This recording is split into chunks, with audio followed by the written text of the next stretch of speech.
May I now request Deepti to share with us some of her precious moments of this beautiful journey. I think the best thing would be to read some passages from 2-3 stories, just to give you an idea of what the journey has been for me as a writer. Oh, well. The first story that I want to go into is called Sisters. Inspired from a little incident I heard from a friend of mine, Bittu. She's here. A little bittersweet childhood memory of hers, and then I built the story on that. It was on nights like this when the train glided in silently, making only smoke sounds, that the sisters ever let the idea of running away from home encroach their minds. To entertain such an idea would be blasphemous and had to undoubtedly be driven out of their little heads. The train passing by the valley whistled low that night, a hollow, apprehensive whistle. From the veranda where the sisters sat defiant, they could see down below in the valley the railway track of Jogindernagar, the last station on the Kangra junction. It was sparingly lit, the platform. The last passenger train was seen pulling out. There was one more to go that night, the goods rail. It left at 10:20. The sisters did not exchange a glance. Each stood her ground, ensconced in her own thoughts, taking stock of the unusual happenings in remote hill towns. That their thoughts had been uncannily similar that night was revealed only once the clock sounded the hour 10. In the next 20 minutes, the last goods train would leave the station. A train whistle reverberated through the valley like a siren. Slowly and simultaneously, the girls turned their heads to gauge each other. A cold, hard wind whipped the broken bay windows of the koti. A season changed. Skidding downhill at great speed, 2 pairs of feet hurtled rapidly down the slope, the silver anklets jingling, squelching through puddles, grazing wet wild grass and rushes. If Balram Chand had not been so drunk that night, he would have, from his window, seen his girls running away from a life they could no longer fathom living. The lights from distant houses flashed dizzily past as the girls took long strides into the dark night, running, falling, getting up and running again, their hands clasped together, barefoot through shrubs and bushes, down to the railway track in a desperate attempt to grab the only chance they had of getting away from their wretched existence, their freshly shaved heads stinging with the first wintry wind. Black crows on barbed wires fled into the darkness, flapping their wings, making startling night sounds. It was the last goods train signaling its departure. They had to catch it. Ducking under barbed wires, they jumped the animal fence and leapt towards the railway track. This was the third and final whistle. It was only 4 minutes to go when, panting and out of breath, the sisters made it to the gravel, skipping on sleeper wood slats a little short of the main platform.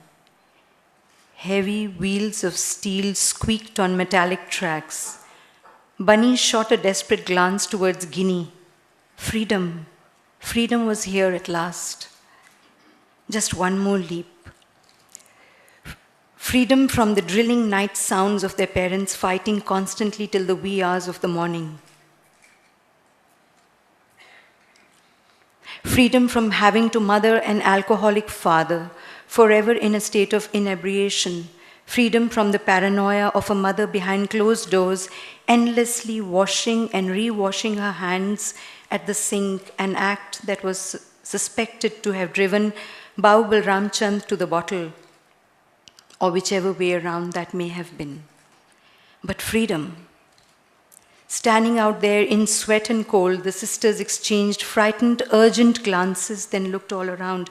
There is no one, let's go. Bunny darted towards the train, only 3 minutes left. Then she stopped. Wait, how can we do this? How can we go? Run away? Run away from home and go where? Leave father all alone? Who will look after him? How will he survive without mother first and now without us? But no, there was no time for guilt. The goods train that had shuffled into position stood hissing, waiting for 2 young girls to make a decision, a life-altering decision. But what do you expect from girls barely 12 and 13 faced with such predicaments? Bunny and Guinea looked at each other with urgency. There was no time to think. There was just this one moment. A decision had to be made. It was now or never. This is sisters.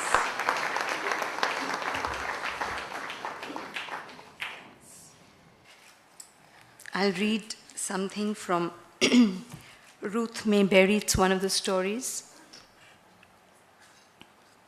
Ruth Mayberry. I'm a screenplay writer. Ruth spoke slowly in her usual gentle manner and with grace, the one thing she never let go of. The man chatting with her at the opening night of the new art show at MoMA suddenly looked at the lady in black hat with refreshed enthusiasm. Really? Which films have you written? I have written. Ruth's face clouded.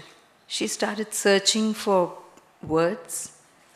I have written, not films, I have written many screenplays, but none have been made into a film as yet. She could hear her voice wane towards the end. The man turned around to look at the painting again. Her right eye had started acting up again. She felt a shooting pain between the eyelid and the eyebrow, a wrenching. She had never looked at herself any other way. She had always been and would always be a screenwriter. Who else was she? You're not a screenwriter unless there's a film made from your screenplay. I will skip some pages and go to another portion. How she'd love to go back to writing with pen on paper. It was a heart thing. The few people who meant something to her, she would write letters to instead of sending emails. Write with her own hand, blue ink on white handmade paper. But then, that was rare. The last time she remembered having handwritten to anyone was this man, this writer from Greece, who had taken a fancy to her. They had been chatting for a while over the net, and finally, when he visited New York City, Ruth had felt like a girl all over again. He was all she had ever dreamt of, gentle, caring, someone she could talk to. She loved him with all her heart and knew he felt much more than he expressed. When he returned to Greece, he wrote to her letters. They exchanged letters in little sand-colored envelopes. He wanted her to come live with him on the Mediterranean coast, some remote island, he said, in Greece, in a quaint farmhouse with a wooden barn attached to it, something she could convert into her writing den and write. Oh, but this was years ago. She'd be 40 then?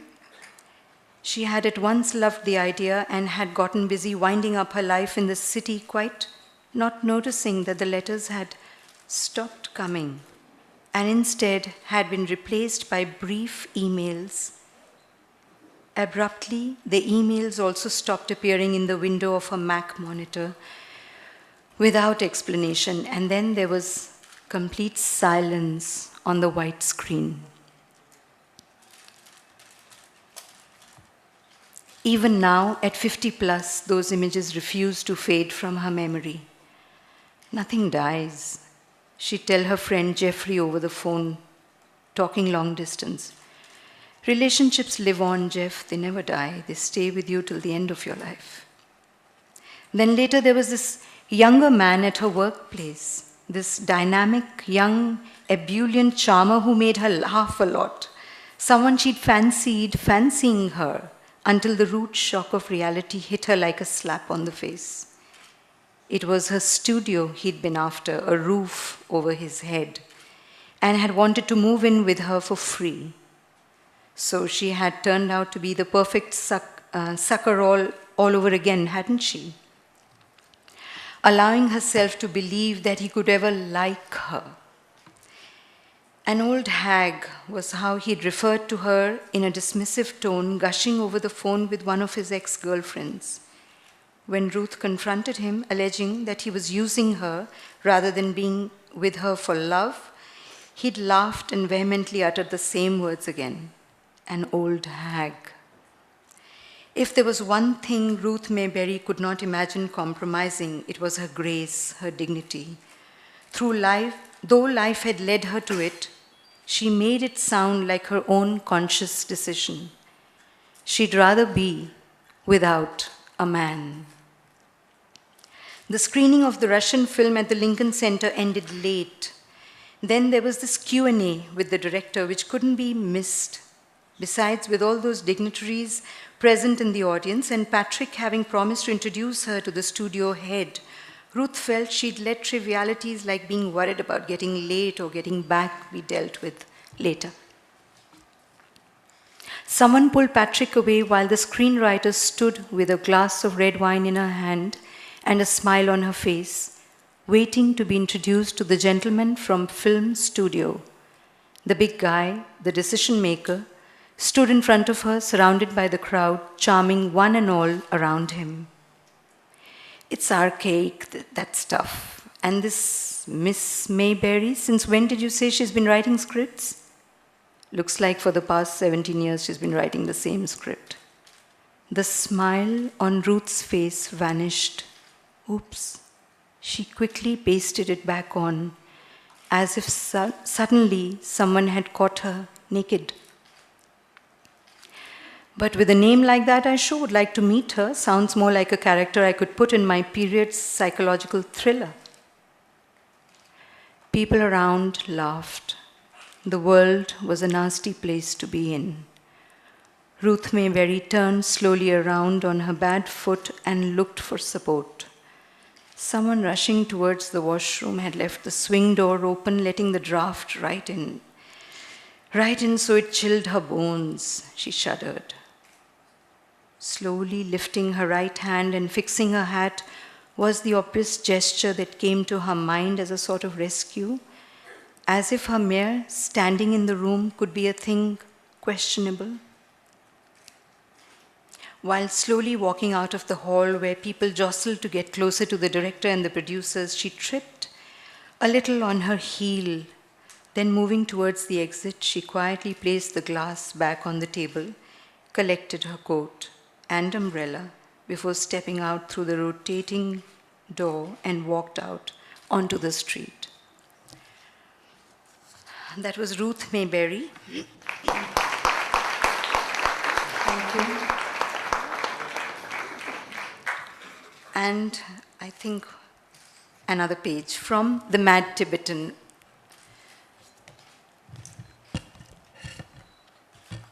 Something about the Tibetan fascinates me. The lean, agile figure now starts to do things strange and startling. I switch to telephoto and move in further, focusing on him, clicking, capturing his each movement, each expression. He winces, gleams at my intrusion, then ducks down into the tent.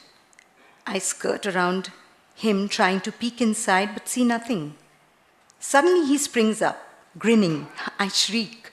Sheepishly, I step back, embarrassed at not being savvy enough to keep up with his delightful shenanigans.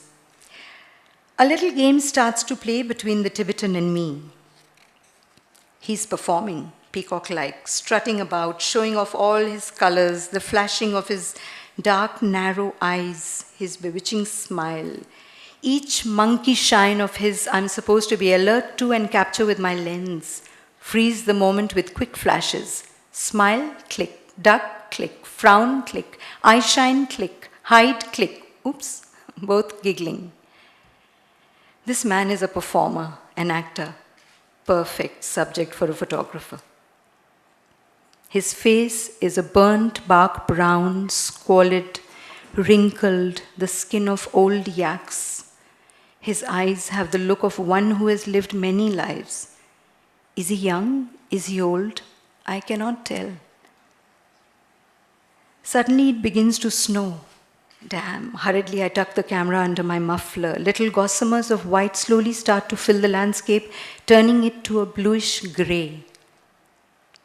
The Tibetan is looking up at the sky, the smile from his eyes gone, the expression on his face now decidedly undecipherable. Suddenly he runs inside the tent, darts down to the bare ground and fiercely begins rummaging through his things. I follow, try to peep in. Hair all over his face, he is on all fours, scrambling the floor for something. The low grunting sound immediately puts me at unease. What could he so frantically be grappling for? Between the grunting and grinding of his teeth, when I catch his face, he appears like a wild animal, hunting or hunted, something like that. Suddenly he springs to his feet, breathless, holding in his hand a matchbox.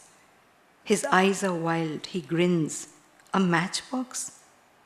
I'm perplexed. I sort of grin back. Inside me, I'm beginning to freeze from the chill. My hands start to shiver. I need to rub my palms together, get the flow back. A strong wind starts up. The soft snow quickly turns to sleet. He is oblivious of his presence, of my presence now, all crouched up in front of the mud stove, striking matchsticks, trying to light a fire in the falling snow. I'm befuddled. The matchsticks won't light. He strikes again and again and again.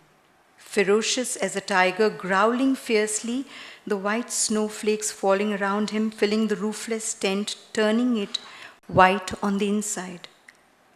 I step back and watch him from a distance now. The more it snows, the more desperate he gets, trying to light a fire. The image turns surreal. He strikes a matchstick. His face lights up for just a flash of a second. He grins. Then a hard, biting wind blows it away.